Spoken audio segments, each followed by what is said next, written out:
morning, everybody, and welcome to Breaking the Rules. I'm your host, Ray Lowe, and by the way, I'm always also the luckiest guy in the world. And the reason I'm the luckiest guy in the world, I just got back from 2 glorious weeks in Europe, and I get to come back and do this show with some great people today.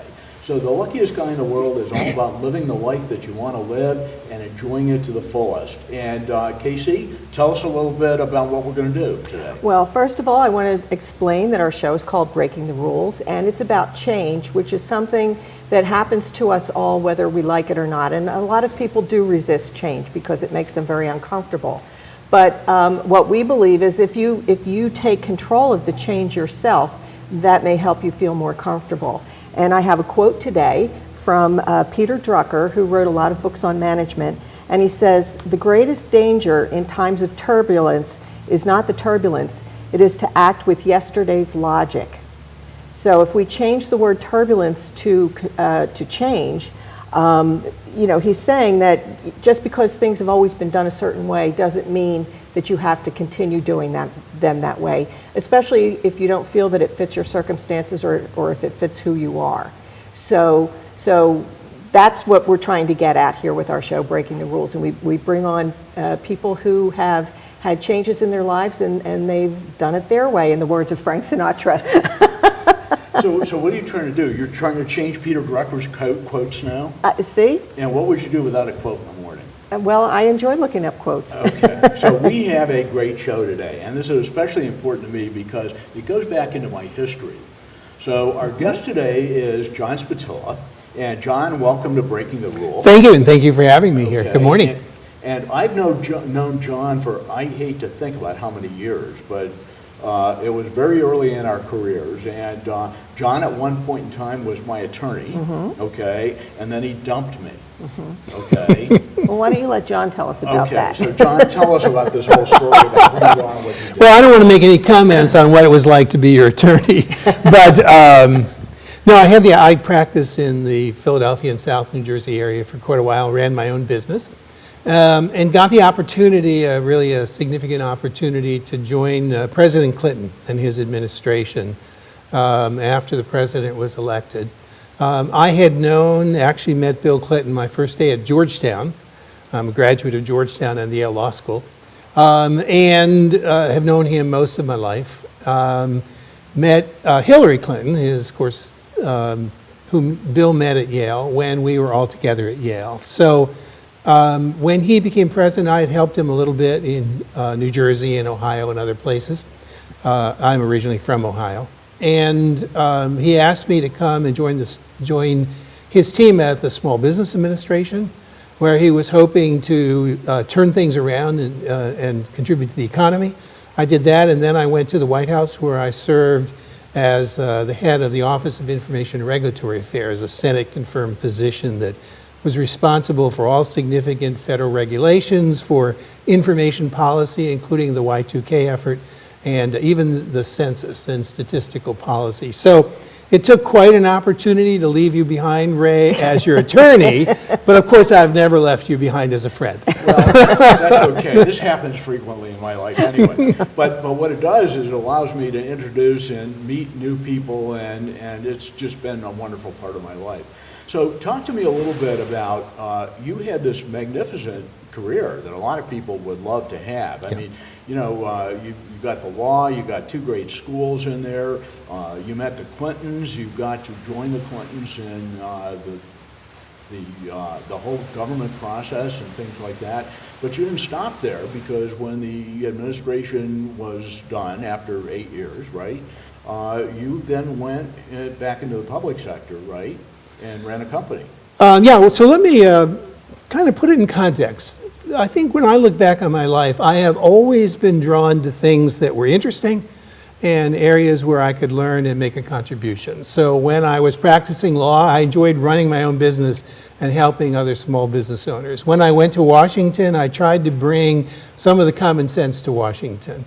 And when I left the administration, I had the opportunity to run a public company, which I did for several years as their chief operating officer and president.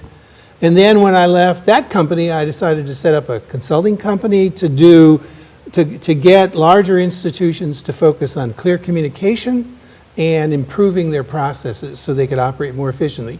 And I did that mostly because that's what I was interested in. So I went from one step to another. Very interesting how you talked about breaking the rules and embracing change. And I've always found myself drawn to doing that and then let all the details sort of work out. So after I ran this public company for a while and then set up my own consulting firm, I was invited to go to China, where because of my experience in the Clinton administration with small businesses, the Ministry of Commerce actually asked me to go there and meet with Chinese small and medium-sized business owners. It was my first trip to Asia, clearly China. I gained a whole new perspective on things. And that opened up another chapter in my life. Okay. So here you are, you have this wealth of credentials, okay, and a lot of experience, and yet you chose this particular endeavor to go forth in. Why pandas?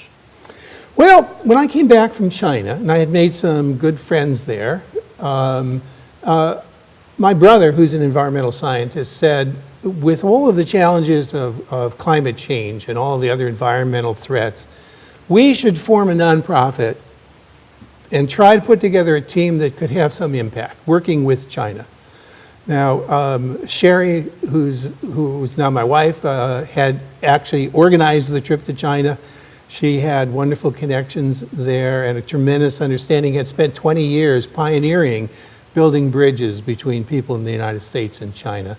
And we recruited her, my brother Jim, and myself, and we formed this nonprofit called Global Cause Foundation with the idea of trying to pull together a team that could work with our Chinese counterparts to try to have some impact. And we looked at a lot of different opportunities for a couple of years in China, and we were in Chengdu, and we were talking to the research base of giant panda breeding about some of these broader issues. And they asked us to help them save pandas in the wild. That's really how we made that connection. Okay. So when you say save pandas in the wild, so we've talked about this before. China has been really good at their breeding program.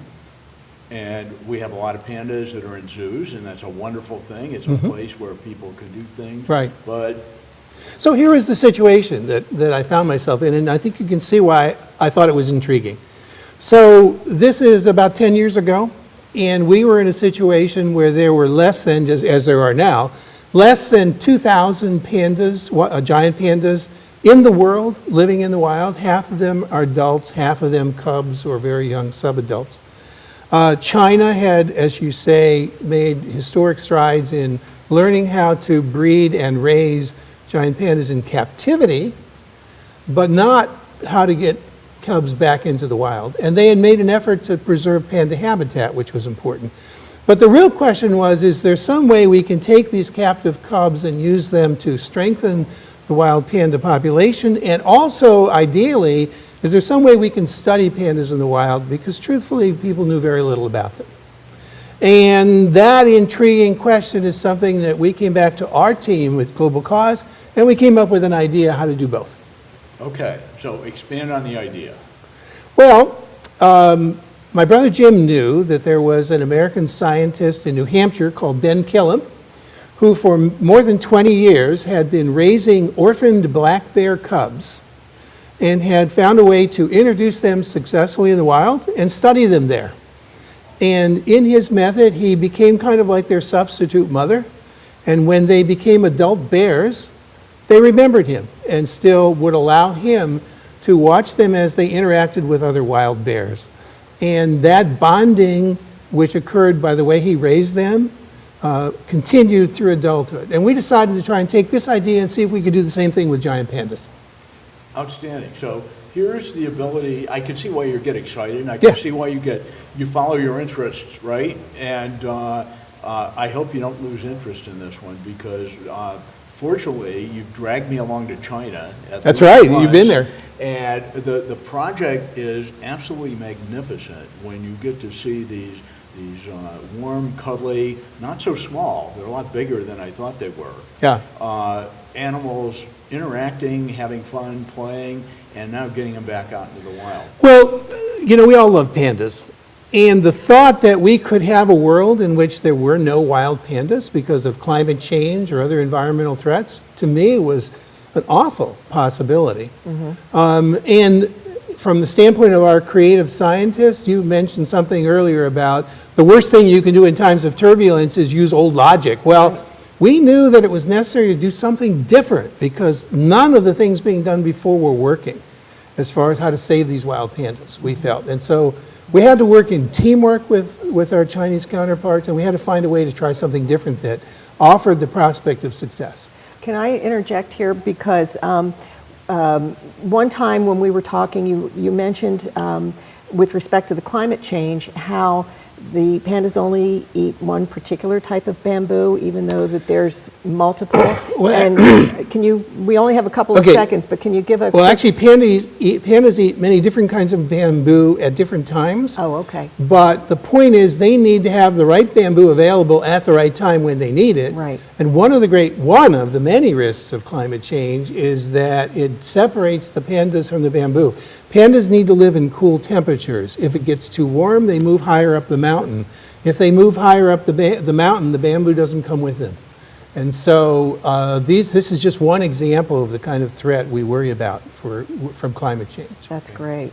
Now, when we come back, we're going to take a break, and when we come back, what we need you to do is to talk specifically about this project. It's an absolutely fascinating project. I think you're making significant headway on some things. I know you've gotten a lot of great press on it, and so get ready to do that, and we'll be back in a few moments. Don't go away.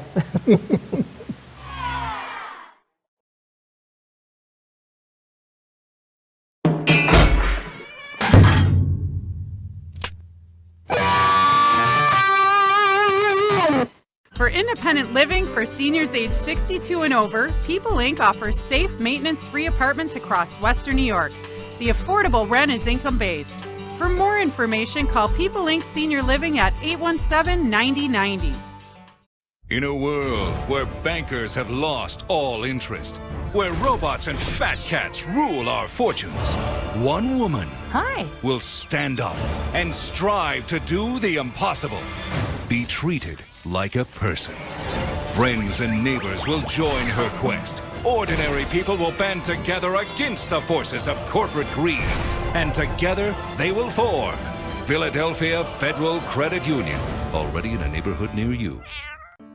Assurance. It's a word, a touch, a look that sparks a feeling. Peace of mind that everything will be all right. These are the moments that inspire us to do more than you'd ever expect from a car insurance company at a price that's less than you'd expect. This is more than just insurance. This is Plymouth Rock Assurance. Visit us at PlymouthRock.com.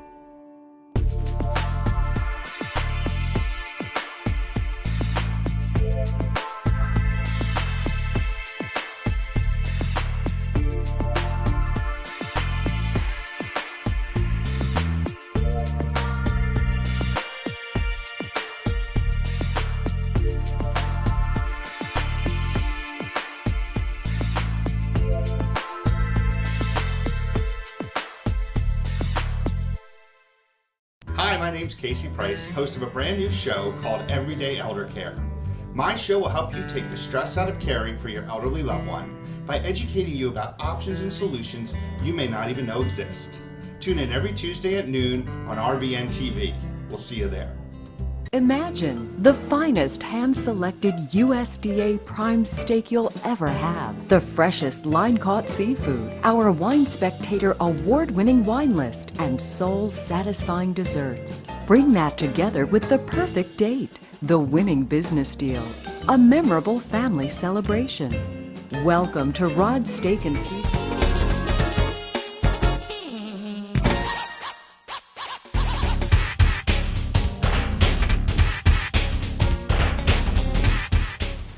Welcome back, everybody. We're here talking with John Spotila, who's involved with a project in conjunction with China about giant pandas. So let's talk a little bit about the team that you've established. Well, I think teamwork is a great place to focus, because I've always been a believer, and I think the people I work with are believers, that you can not only accomplish much more with a team, but actually you rarely accomplish anything without a team. Right. And a team, by its nature, draws in people with different life experience, different skills, different perspectives, so that you can benefit from all of this combined creativity and energy. And so we're great believers. This is not about me or about any one individual. It's about what we together can do.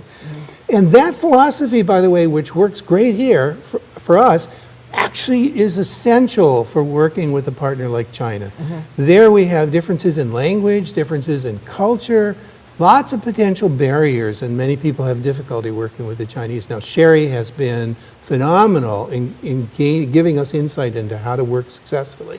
But at its heart, the lack of ego, if you will, the willingness to share credit or give the other side credit, becomes a great way to strengthen the bond and to get everybody to focus on achieving the result, which is what we all want, Right. and which very much is what our Chinese partners want. So it's difficult enough to change and to get people to try and do something differently.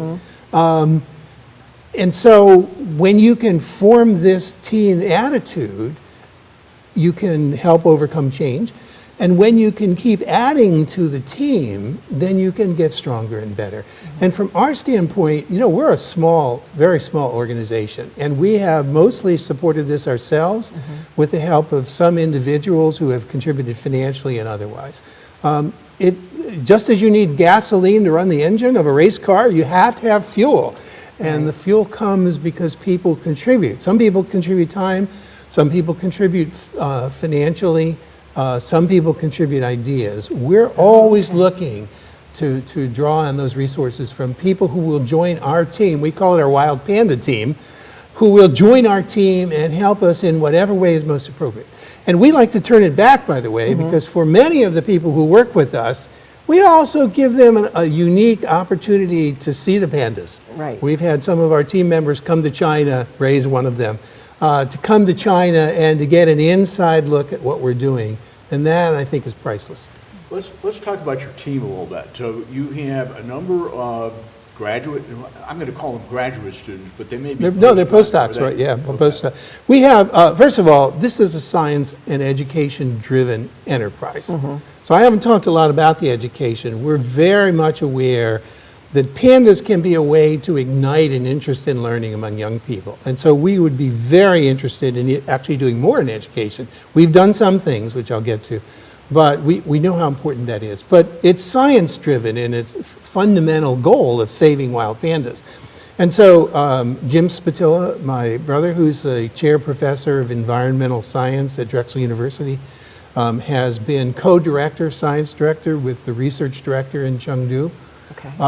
And we have recruited postdoctoral scientists. So these are young scientists who have their PhDs and now are working in the field with the pandas to try to apply this soft release method that I referred to earlier, our unique method of how to work with these pandas and get them ready for release into the wild. We've also given opportunities to undergraduate students, graduate students, to come to Chengdu and work in support of our other scientists and in support of research projects there.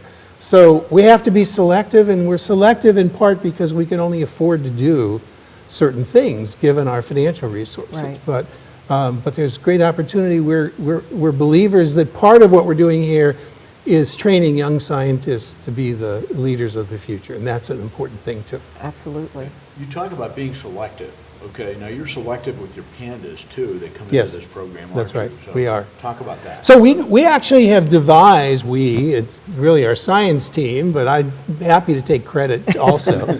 Everybody on the team gets to take credit for everything.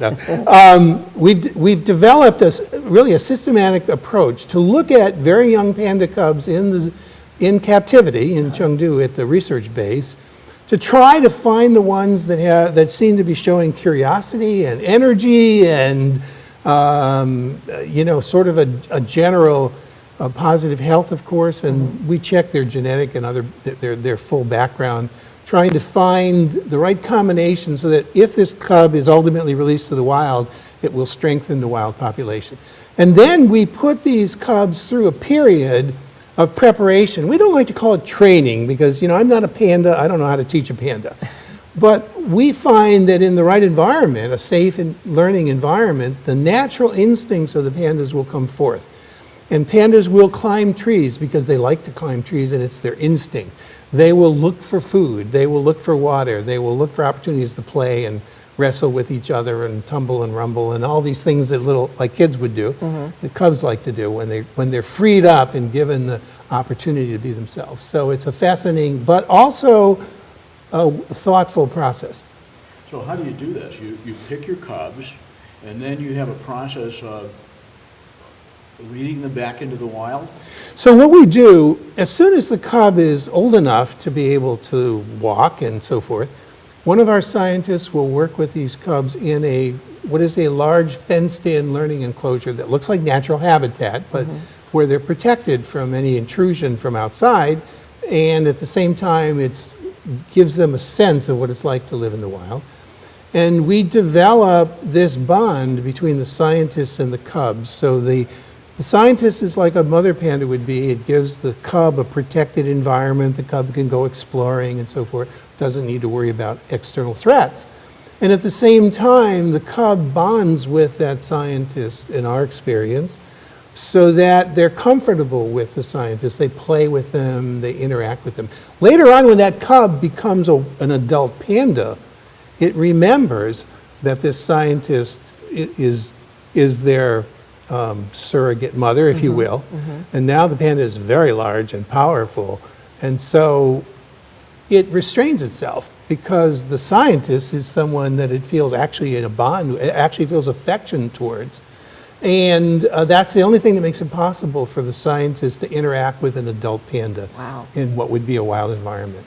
And then what happens? You go from that enclosure to a larger enclosure? Well, the plan is, that's right, we move these cubs to a larger enclosure. We ultimately want that cub to live in a safe enclosure on its own, as if it were entirely in the wild. It finds its own bamboo. It does it does everything but interact with wild pandas or other wild creatures. And then when the panda is ready, we call it a soft release because we take the pandas for walks in the woods, if you will. And the pandas will follow the scientists. They're used to it. They've been doing this since they were very small. But at some point in time, when the natural instincts take over, that panda would rather be in the woods than go back to the enclosure. And the panda will actually release itself because the panda will decide it's not going home. It's going to stay out here for a while. And sometimes it may stay out for a couple days and then come back in and then go back out. But ultimately, the panda will decide when it's ready to live in the wild. And then we shift to monitoring them in the wild, interacting with them, making sure they're healthy, and trying to support them. But now we're observing what they do. Okay, cool.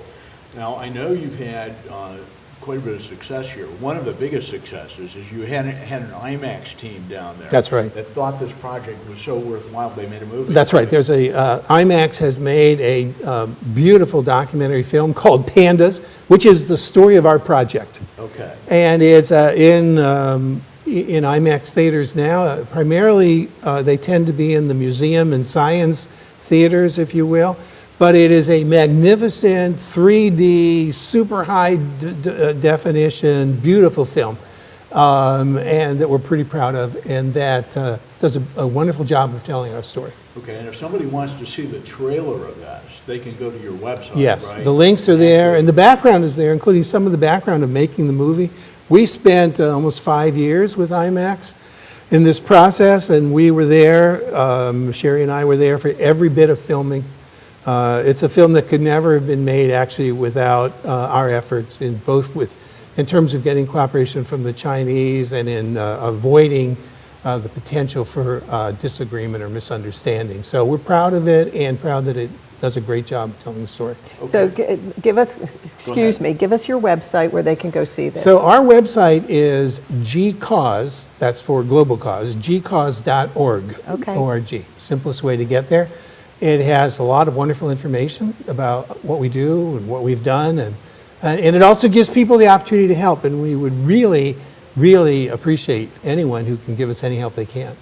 Now, you'd like help in two ways. I mean, obviously, if somebody wants to give you $100 billion, that would help the cause a lot. But we also want kids to get involved too, and students, because in there it's not so much the money as it is the involvement and wanting to support a panda. That's right. We try to encourage people to join our Wild Panda team for really a very small donation. It's really just a little bit to get them on our list of supporting members, if you will. We rely, in terms of sustaining the organization, on support from people, some of whom come to China, some of whom don't, but who are in a position to help us financially. We found that the support of individual donors has really been what's made it possible for us to exist and to continue this project, and we think that's likely to continue going forward.